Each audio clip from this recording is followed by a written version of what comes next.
चातुर्मास रामधाम सिंतल 2013 महाराज के मुखारबिंद से सेठ जी के पेड़ ऊपर प्रवचन किया हुआ 1 से लेकर 40 तक। गोरखपुर में अखंड यज्ञ कीर्तन था। सावनवदी छठ संवत 1993, तारीख 10/7/36। साधकों के लिए उपयोग की अमूल्य बातें। जयदयाल जी गोविंद का बोलते हैं, मुझसे ब्रह्मचारी जी ने साधकों को उपदेश देने के लिए कहा है। ब्रह्मचारी जी माने प्रभुदत्त जी ब्रह्मचारी। मैं तो आप लोगों का बालक हूं, मुझ में न तो उपदेश देने की योग्यता है न अधिकार है।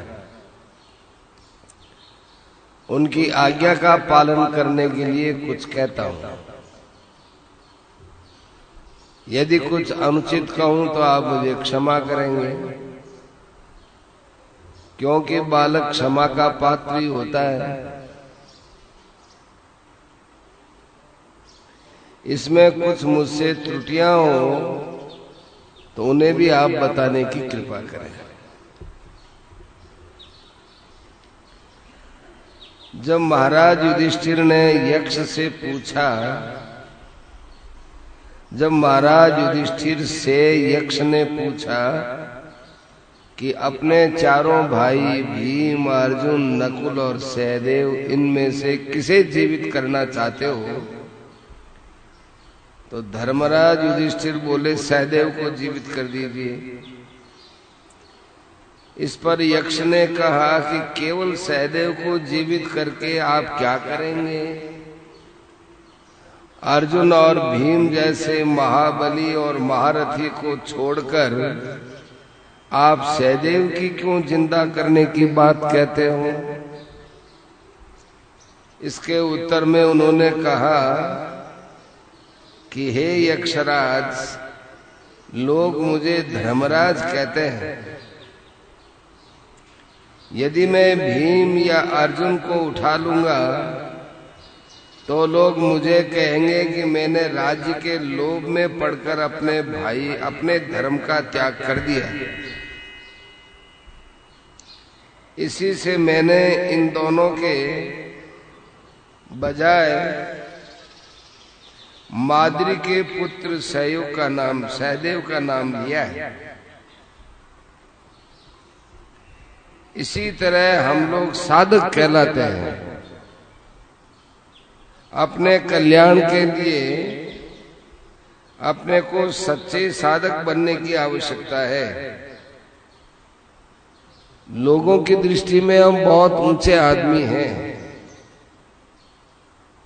लोग हमको साधक मानते हैं, भगवान के भक्त मानते हैं, भगवान के सेवक मानते हैं।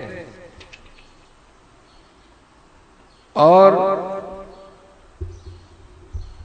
हमको इस बात पर विचार करना चाहिए। यदि लोगों की मान्यता के अनुसार हम भजन, ध्यान, भगवान की सेवा आदि नहीं करेंगे तो लोगों की भावना पर कितना बड़ा धक्का लगेगा। इसलिए साधन, भजन, ध्यान करना चाहिए। ये हमारा परम कर्तव्य है। संसार में मान, बढ़ाई, प्रतिष्ठा आदि दिखने में बहुत अच्छी दिखती है, परंतु ये हमारे ही देखने में दिखती है, वास्तव में पतन करने वाली चीज है। हमको केवल मान, बढ़ाई, प्रतिष्ठा आदि के अंदर ही न रहकर आगे बढ़ना चाहिए। सबसे उच्च कोटि की बात है संपूर्ण समय को भगवान के भजन, ध्यान में लगाकर साधना में व्यतीत करना चाहिए। जो भक्त कहलाकर भी अभक्त रहता है उस पर बहुत बड़ा दायित्व है। इसमें अपनी तो हानि है ही, दूसरों को भी हानि है। नेत्रों से आपको जो भी दिखे उसे भगवान का ही दर्शन करके देखो, उसमें भगवान को देखो। उस आदमी की गलती मत देखो, गलत स्वभाव मत देखो, क्योंकि तुम साधक हो। साधक होने के नाते तुम्हें उसमें भगवान के दर्शन करने चाहिए। जैसे डॉक्टर हमारी आंख देखता है तो वो हमारे आंख में क्या है, किस नस में किस जगह क्या खराबी है, आंख के अंदर कहाँ मिट्टी का कण है, कहाँ कुछ चीज, वो देखता है जो हमको नहीं दिखाई देती। इसी प्रकार से संसार में हमको भगवान को ही देखना चाहिए। जिधर भी देखें उधर भगवान ही है। जिस प्रकार ध्यान लगाकर बलदेव जी देख रहे थे, कैसे जिस समय ब्रह्मा जी सब बछड़ों को, ग्वाल बालों को चुरा कर ले गए और उनकी जगह पर भगवान श्री कृष्ण ही ग्वाल बाल बन गए, बछड़ों के रूप में बन गए, गायों के छोटे छोटे बछड़े भी बन गए। गाय भी अपने छोटे बछड़ों को छोड़कर बड़े से प्रेम कर रही थी, उनको चाट रही थी और उन्हें भी वो दूध पिलाने लगी। गाय भी बड़ी मस्त हो गई। ऐसे स्वाभाविक बात को देखकर बलदेव जी ने ध्यान करके देखा, तब उन्हें सच्ची घटना का ज्ञान हुआ और उन्हें वे सभी भगवत स्वरूप दिखाई देने लगे। आप समझो कि ब्रज में बहुत से लोग थे, पर किसी ने भी कृष्ण से आकर ये नहीं पूछा कि कृष्ण तुम्हारा ही स्वरूप मुझे बछड़ों में क्यों दिखता है, तुम्हारा ही स्वरूप सब ग्वाल बालों में क्यों दिखता है, तुम्हारा ही स्वरूप इधर उधर देखने पर क्यों दिखता है। एक बलदेव जी ने कहा है। इस प्रकार से चूंकि बलदेव जी की दृष्टि बड़ी दिव्य थी, ऐसे अपने को सभी में भगवान ही भगवान देखना चाहिए और अपनी साधना से अपनी दृष्टि को दिव्य बनाना चाहिए। हमें यह समझना चाहिए कि सब भगवान ही है या ये भगवान के स्वरूप है।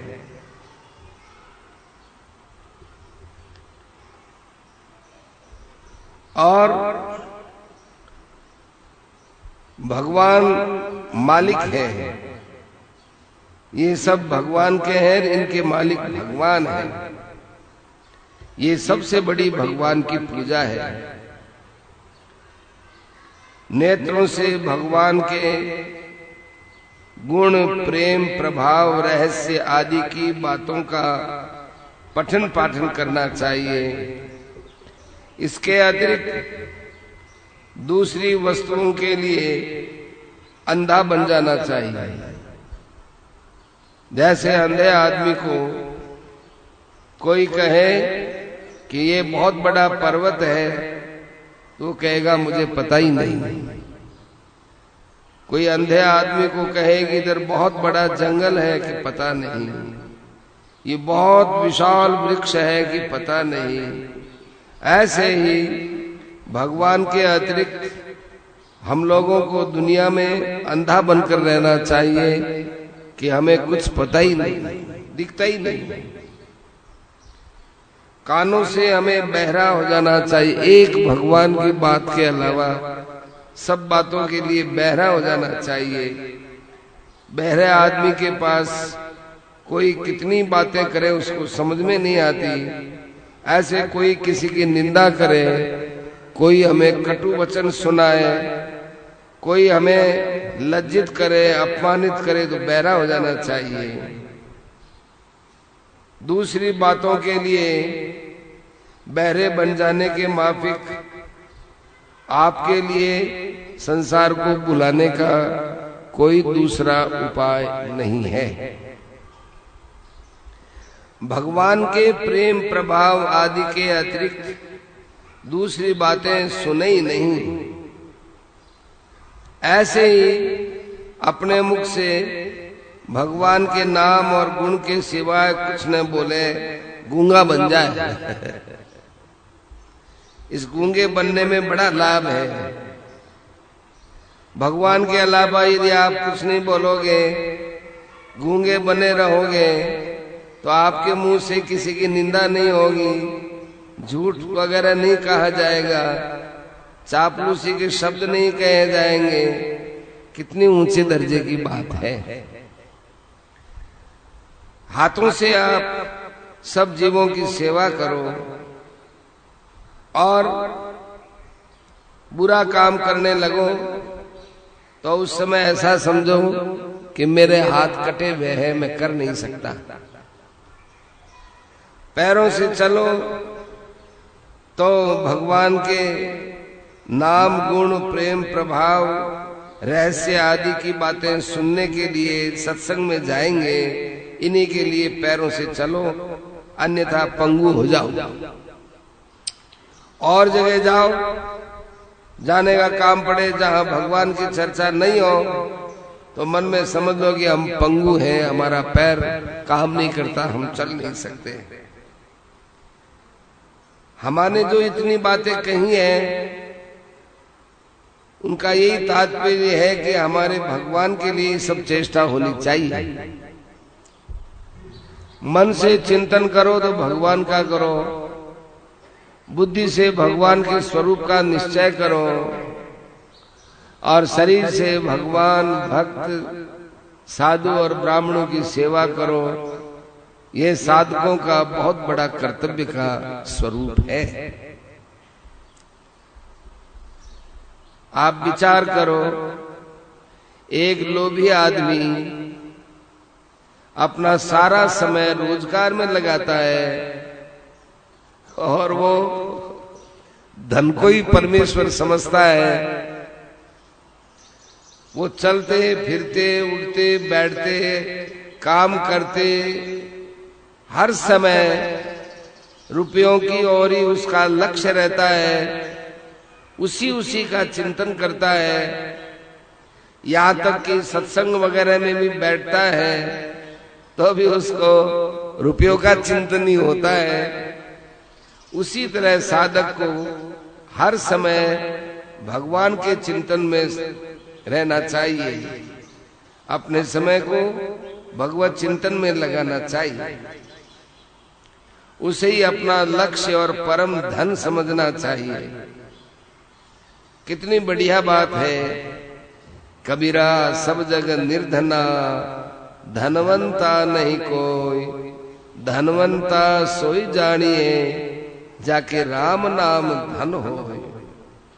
दो बातन को भूल मत, जो चाहत कल्याण, नारायण एक मौत को, दूजे श्री भगवान।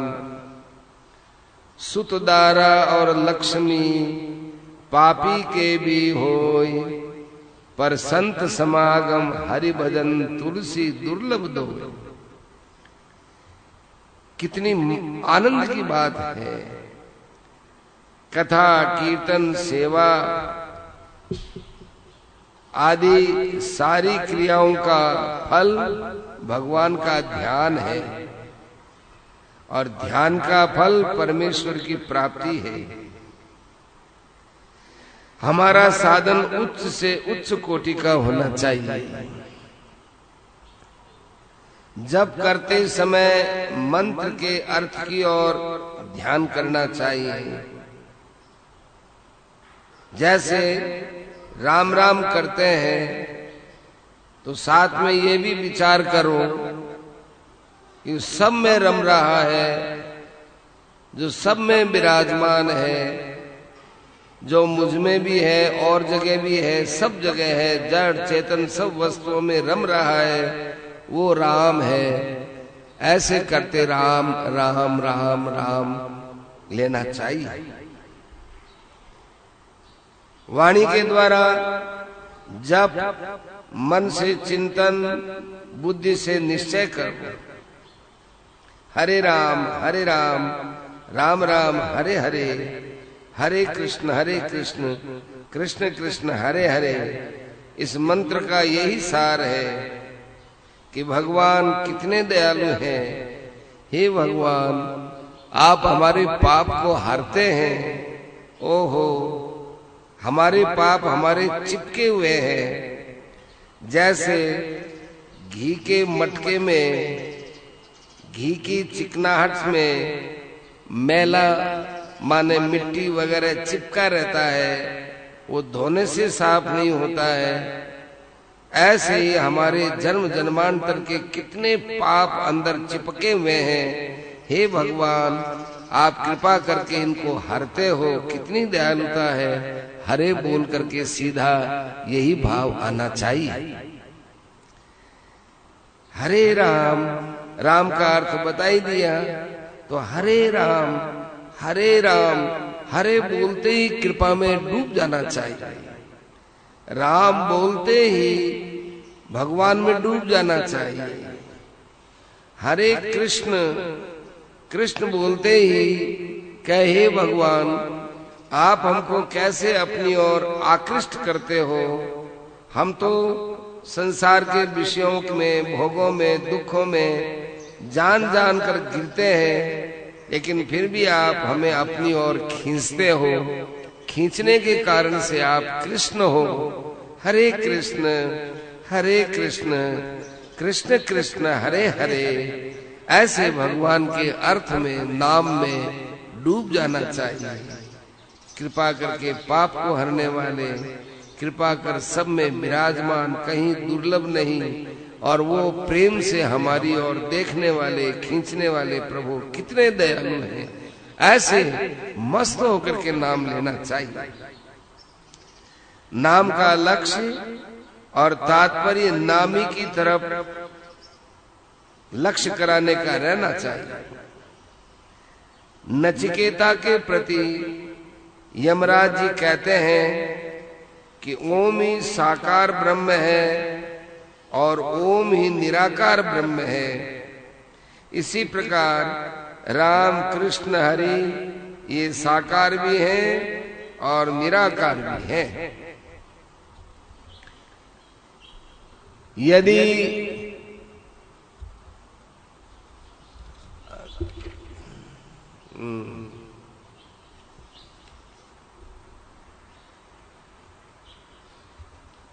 साकार रूप में मानते हैं तो आदि में भगवान विष्णु रूप में, त्रेता में राम रूप में और द्वापर में कृष्ण के रूप में साक्षात पूर्ण ब्रह्म परमात्मा ही प्रकट हुए हैं।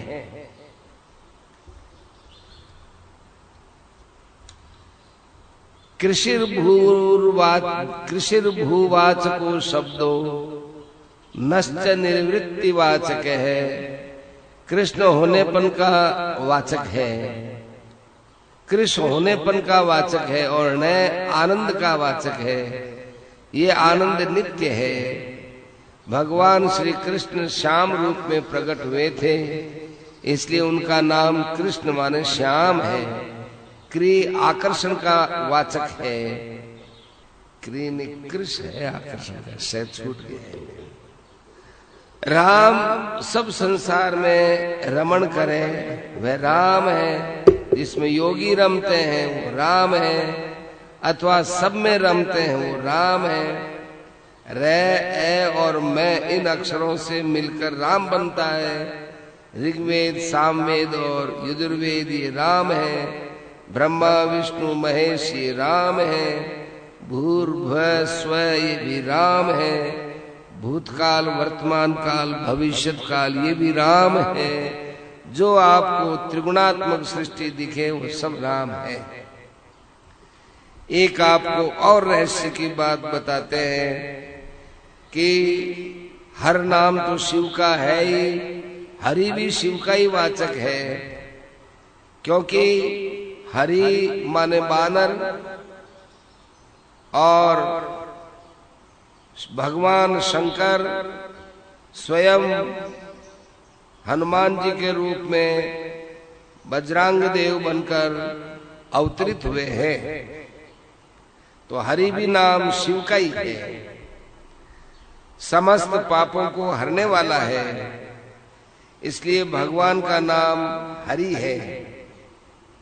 हरि के नाम में इतनी सामर्थ्य है कि जन्म भर में चांडाल भी उतना पाप नहीं कर सकता है जितने पापों को हरि नाम संवार लेता है, माने नष्ट कर देता है। मतलब पापी में भी इतना सामर्थ्य नहीं कि वो पाप कर सके।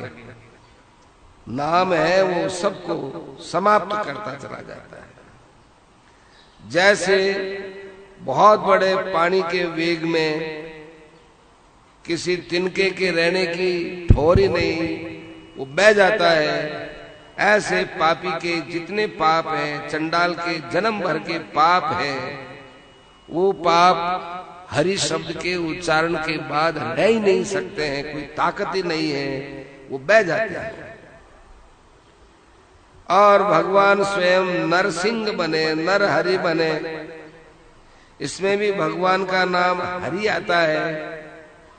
भगवान का जो राम कृष्ण हरि वह साक्षात साकार और निराकारी ब्रह्म है। नाम नामी से अधिक नामी है। नामी भले ही हमको न मिले, पर नाम को हमें नहीं छोड़ना चाहिए। नामी माने भगवान। नामी हमको नहीं भी मिले तो नाम को नहीं छोड़ना चाहिए, क्योंकि नाम में ही नामी विराजमान है। लेकिन नामी में नाम विराजमान हो ये हम नहीं कहते, नाम में नामी विराजमान है। जब करते समय उसके अर्थ की तरफ ऐसा ध्यान करते हुए करना चाहिए। साधक को ये भी चाहिए कि परिवार में सेवा कार्य वो करो जो दूसरे करने में संकोच करते हो, जो कष्ट का काम हो और जिसमें औरों की रुचि नहीं है, लेकिन करना बहुत जरूरी है। ऐसे काम को करना चाहिए, अपने आगे होकर करना चाहिए। मतलब परिवार में कोई कठिन काम हो और दूसरे लोग करना ही नहीं चाहेंगे, हम नहीं करते, वो काम करो, वो सेवा होती है। माताओं बहनों के लिए बताते हैं, भोजन बनाते समय इधर गर्मी होती है, इधर भोजन बनाना होता है, और कोई यदि उसमें अरुचि रखता हो कि कौन गर्मी में माथा फोड़ी करे, तो दूसरी माताओं बहनों को देखना चाहिए कि हम आगे आएंगे, हम भोजन बनाएंगे। भोजन करते समय अच्छे पदार्थ हों, बढ़िया लगे, वो दूसरों को दे, और स्वयं शेष बचा हुआ प्रसाद ले। इससे आपका मन बड़ा पवित्र होगा। सबसे बड़ा काम तो ये होगा कि बचा हुआ भोजन लेने से आपका स्वभाव ये हो जाएगा कि दूसरों को हम अच्छी वस्तु देवें और हम चाहे जैसे निर्वाह कर लेवें। इससे आपकी संसार में, भोगों में, पदार्थों में, इनमें रुचि नहीं रहेगी। ये सेवा असली ध्यान से कम नहीं होती। इस सेवा में दूसरे की ओर नहीं देखना चाहिए। सेवा में थोड़ा परिश्रम पड़ना लगे तो वो तपस्या समझनी चाहिए। सेवा से अंतःकरण बहुत जल्दी निर्मल होता है। जब परिश्रम और सेवा का काम आए तो घर में हर आदमी को ये सोचना चाहिए कि हम आगे आवे, और आराम की जब बात आए तो अपने को सबसे पीछे नंबर में रखना चाहिए। ये बातें हम बहुत सोच समझ के बोल रहे हैं। जैसे तपस्या करना कठिन होता है, ऐसे ही अपने सामने आए हुए आराम का त्याग कर दूसरों को आराम देना कठिन बात तो है, लेकिन जो स्वभाव बना लेता है ऐसा ही, उसके लिए फिर कोई कठिन नहीं होता। भोजन करो तो उस समय भगवान के ध्यान में मस्त होकर भोजन करो।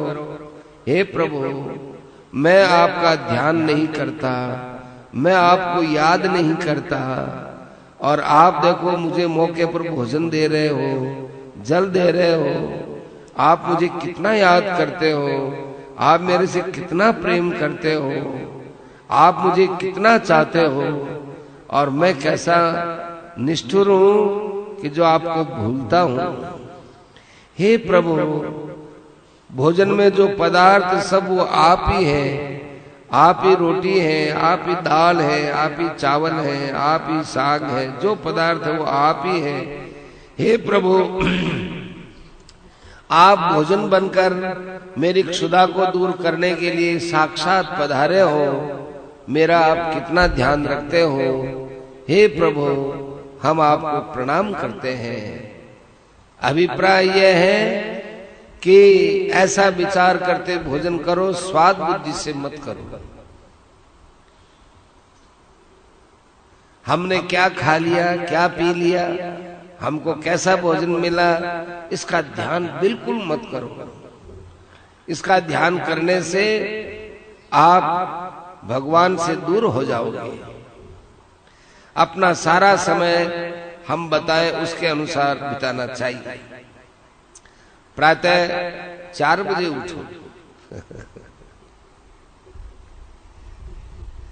प्रातः 4 बजे उठो, पहले परमेश्वर का ध्यान करो, फिर शौच स्नान आदि करो,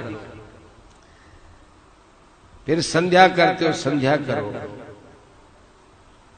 संध्या में गायत्री जाप तो हो ही जाता है, उसके पश्चात 3 घंटा ध्यान के लिए निकालो। आप कहोगे 3 घंटा निकालना बड़ा मुश्किल है, तो कम से कम 1 घंटा तो निकालना चाहिए। ध्यान के ऊपर विशेष ध्यान देना।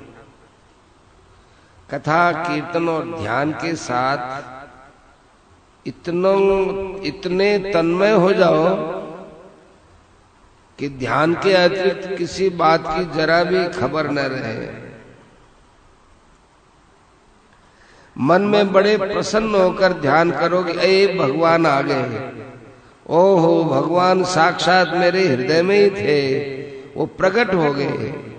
जैसे दिया सलाई में आग तो है लेकिन प्रकट नहीं थी, अब प्रकट हो गई आग, ऐसे ये मन में ये भगवान प्रकट हो गए, ये भगवान प्रकट हो गए।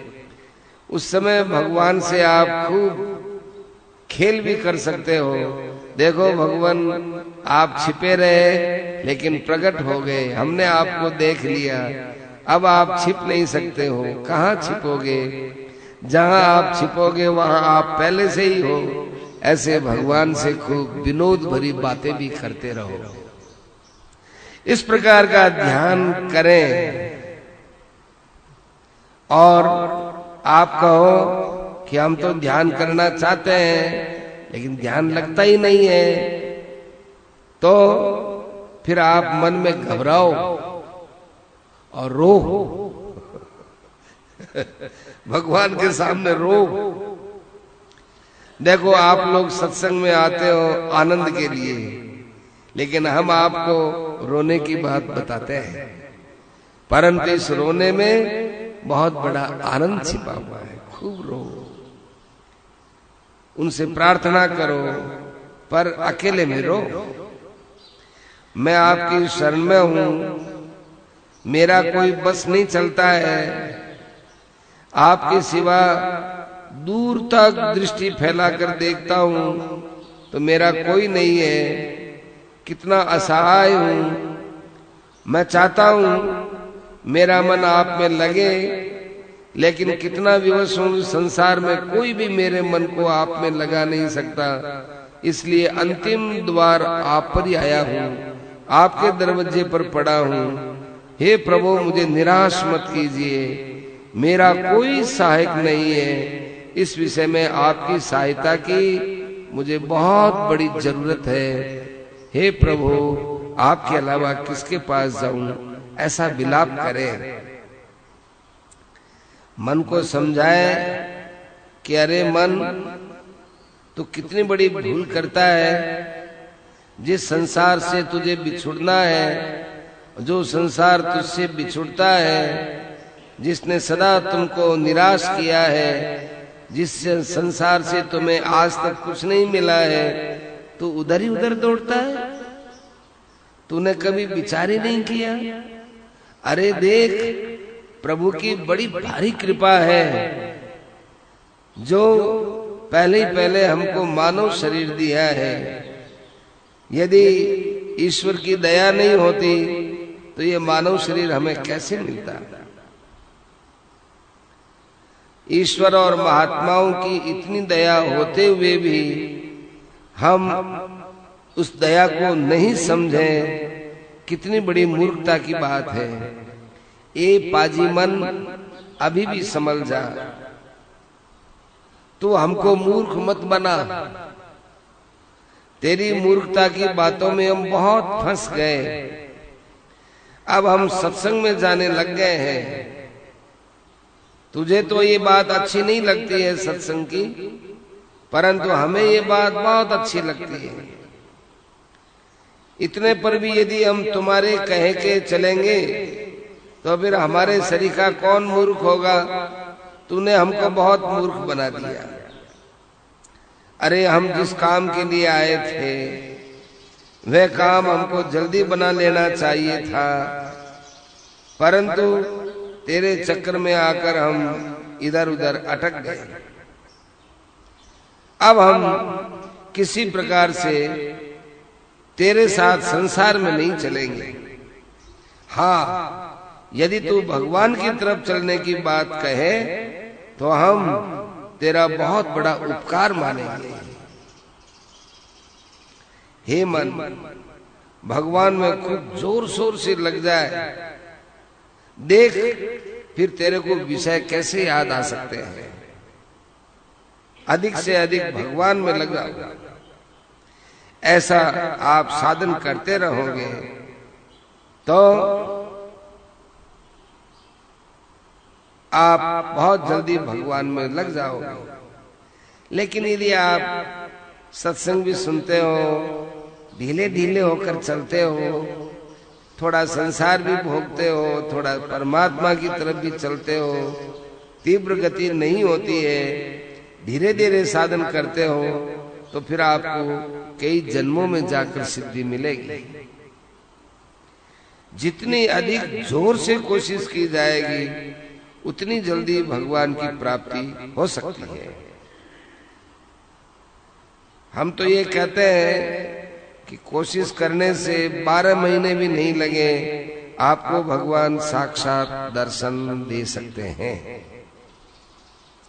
उससे भी विशेष कोशिश करें तो 6 माह में भगवान का दर्शन संभव है। अब और क्या कहें, 1 मास में भी कोशिश करने से भगवान की प्राप्ति हो सकती है। और आगे कहें तो 1 मास में क्यों, 1 दिन में भी भगवान मिल सकते हैं।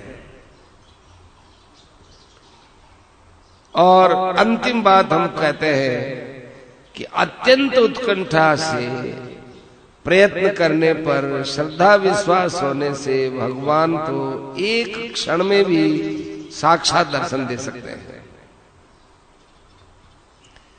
इसको इस प्रकार से समझना चाहिए। जैसे एक आदमी कलकत्ता जा रहा है, यदि वो पैदल पैदल जाएगा तो उसको कितना समय लगेगा? बहुत समय लग जाएगा। घोड़े की सवारी से जाएगा तो पैदल चलने से कम समय लगेगा, और यदि रेल से जाएगा तो 2 दिन में ही पहुंच जाएगा, और हवाई जहाज से जाएगा तो थोड़े ही समय में पहुंच जाएगा। इस प्रकार से इस बात को समझना चाहिए।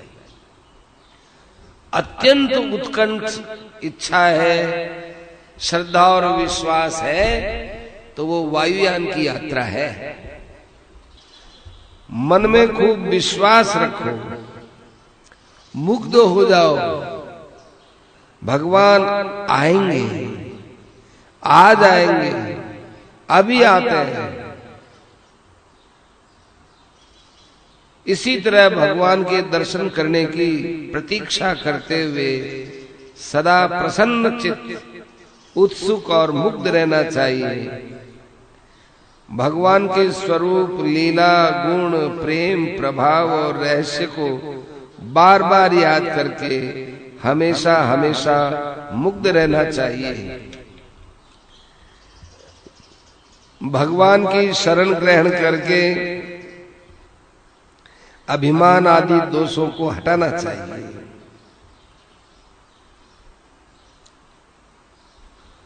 ये धारणा मन में मत रखो कि भगवत प्राप्ति बहुत कठिन है, भगवान हमको थोड़े ही मिलते हैं, हमारे तो कर्म ही अच्छे नहीं है। ऐसा आप यदि मन में भाव रखोगे तो आप भगवान के लिए स्वयं ही आड़ पैदा करते हो। इसके लिए भगवान मिलने फिर कठिन ही हो जाएंगे। ये धारणा ही मत रखो। यदि भगवान नहीं भी मिलते हैं तो ये मानना तो ठीक है कि हमसे कोई भूल हो रही है, लेकिन कायदा देरी से मिलने का नहीं है। आप देरी से मिलने का कायदा ही मान लोगे कि भगवान तो देरी से ही मिलते हैं, तो फिर भगवान देरी से ही मिलेंगे। ये कायदा मत अंदर रखो। और जो ये सुगम मानता है कि भाई शास्त्र कहते हैं, संत कहते हैं भगवान की प्राप्ति सुगम है, सुगम है, उसकी धारणा ही बनते बनते सुगम हो जाएगी। यदि यह मानता है कि भगवान आज मिलेंगे, मुझे तो आज जरूर मिलेंगे, आज जरूर मिलेंगे, ऐसे जरूर मिलेंगे, दृढ़ विश्वास हो जाए तो भगवान प्रकट हो सकते हैं। आप विचार करो, एक राजा की कोई दया की बात आपके प्रति निकल जाए, राजा कहे कि आप चिंता मत करो, आपका इस राज्य में कोई भी काम होगा मैं बना दूंगा, ऐसी कोई राजा दया करके बात कहे तो वो मनुष्य कितना निश्चिंत हो जाता है, कितना प्रसन्न हो जाता है, कितना निर्भय हो जाता है, और उसको इस बात का गर्व होता है कि मेरे पास राजा की शक्ति है, यहाँ का राजा मेरा खास है। इसलिए वो अपने में बहुत अभिमान करता है। और इधर जो अखिल ब्रह्मांड के नायक हैं, साक्षात परम दयालु परमेश्वर हैं, और वो भगवान ये कहते हैं कि अहम त्वा सर्व पापेभ्यो मोक्षयिष्यामि, मैं तुम्हें सब पापों से मुक्त कर दूंगा। तो हमें कितना प्रसन्न होना चाहिए। राजा कोई दया करेगा तो धन दे देगा, दया करेगा तो अपने राज्य में बसा देगा, दया करेगा तो बाहर की सुविधाएं दे देगा, दया करेगा तो बाहर के तकलीफ को नहीं आने देगा। इससे ज्यादा क्या करेगा? पाप से तो मुक्त नहीं कर सकता, लेकिन भगवान पापों से मुक्त करते हैं। इसलिए भगवान की दया इस संसार में सबसे बड़ी दया है, करोड़ों गुणी ज्यादा है। ऐसे भगवान के अंदर हमको बड़े प्रसन्नता से डूबे रहना चाहिए। अभी समाप्त नहीं हुआ, ये आधा हुआ है। श्रीमन्नारायण नारायण नारायण श्रीमन्नारायण